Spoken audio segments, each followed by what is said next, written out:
सर्वांना नमस्कार. आज आपण सपाट पृष्ठभाग व वक्र पृष्ठभाग हा घटक भूमितीमधील इयत्ता 3री साठी अभ्यासणार आहोत. तर सर्वप्रथम आपण सपाट पृष्ठभाग म्हणजे काय हे पाहूयात.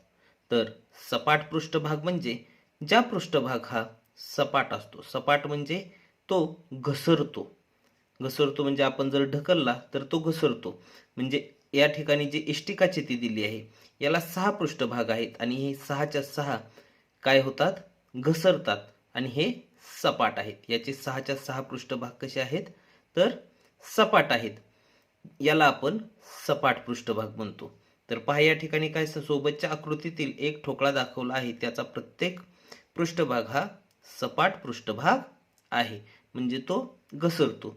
तर येथे जो आहे वक्र पृष्ठभाग, वक्र कोणता पृष्ठभाग आहे, तर आपण जर एखादा पेला घेतला असेल किंवा एखादा दंडगोल घेतला असेल, या ठिकाणी दंडगोल आहे आणि याचा हा जो पृष्ठभाग आहे तो वक्र पृष्ठभाग आहे. म्हणजे या गोल असणारा, आपण एखादा चेंडू घेतला असेल तर चेंडूचा सुद्धा पृष्ठभाग कसा असतो, गोल, की तो घनगळत जातो. आपण जर असा सोडला तर तो काय होत जातो, गोल गोल गोल गोल फिरत पुढे जातो, म्हणजे घनगळत जातो.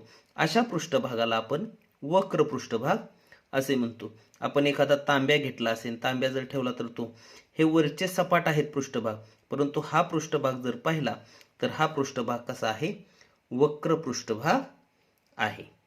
तर चला हेच काही उदाहरणांच्या साहाय्याने आपण समजून घेऊयात. या ठिकाणी पहा काही उदाहरणं दिलेली आहेत. तर फुटबॉलच्या चेंडूचा पृष्ठभाग टिंबटिंब असतो. आता कोणताही चेंडू किंवा फुटबॉल जर आपण घेतला तर फुटबॉल चेंडूचा पृष्ठभाग हा वक्र असतो, म्हणजे तो घरघळत जातो म्हणून त्याचा वक्र आहे. आपण जर फुटबॉल पाहिला तर अशा पद्धतीचा तो काय असतो, गोल आकाराचा फुटबॉल असतो आणि हा घरघळतो, याचा पृष्ठभाग हा वक्र असतो, म्हणून याचा पर्याय क्रमांक 3 येणार आहे. पुढील प्रश्न घेऊया. यामध्ये काय, टेबलाचा पृष्ठभाग टिंबटिंब असतो. आपण जर टेबल पाहिला तर या टेबलाचा वरचा जर पृष्ठभाग पाहिला तर हा पृष्ठभाग हा सपाट असतो. येथे विचारले टेबलाचा पृष्ठभाग टिंबटिंब असतो, हा टेबलाचा पृष्ठभाग हा सपाट असतो, म्हणून याचा पर्याय क्रमांक 2 येणार आहे. पुस्तकाचा पृष्ठभाग टिंबटिंब असतो. पुस्तकाचा जर पृष्ठभाग पाहिला तर पुस्तक हे घसरत जाते आणि आपण जर पुस्तक पाहिलं तर हे पुस्तक या पद्धतीने जर असेल तर याचा पृष्ठभाग हा सपाट असतो, म्हणून याचा पर्याय क्रमांक 1 येणार आहे. पहा यानंतर प्रश्न काय पुढील, फळ्याचा पृष्ठभाग टिंबटिंब असतो.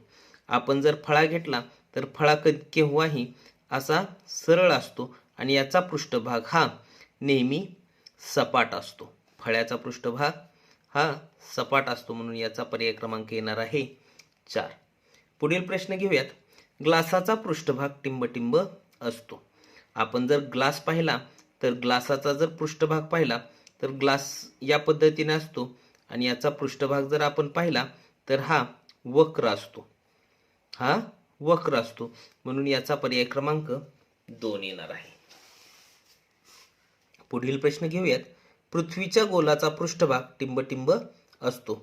या पद्धतीनं गोल पृथ्वीचा गोल आहे आणि याचा पृष्ठभाग हा कसा आहे, तर वक्र आहे, म्हणून याचा पर्याय क्रमांक 2 येणार आहे. डस्टरचा पृष्ठभाग टिंबटिंब असतो. आपण जर डस्टर पाहिलं तर त्या डस्टरचा पृष्ठभाग हा नेहमी हा सपाट असतो, म्हणून याचा पर्याय क्रमांक 4 येणार आहे. पुढील प्रश्न घेऊयात. या प्रश्नामध्ये काय विचारलेले आहे पहा, खालीलपैकी कोणत्या वस्तूचा पृष्ठभाग सपाट असतो.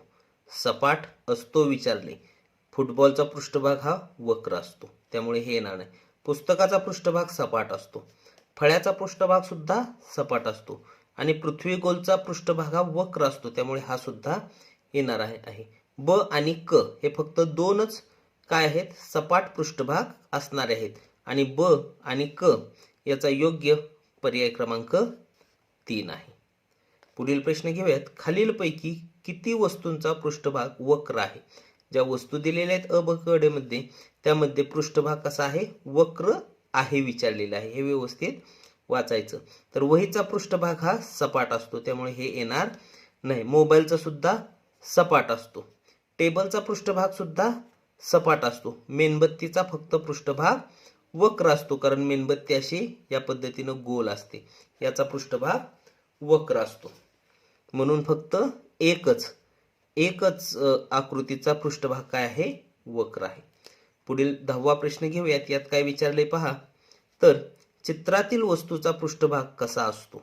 चित्रात काडेपेटी दिलेली आहे आणि याचा काडेपेटीचा पृष्ठभाग हा सपाट आहे, म्हणून याचा पृष्ठभाग सपाट आहे, म्हणून क येणार आहे. आणि फक्त क योग्य हे पर्याय क्रमांक 2 आहे, म्हणून याचे उत्तर 2 येणार आहे.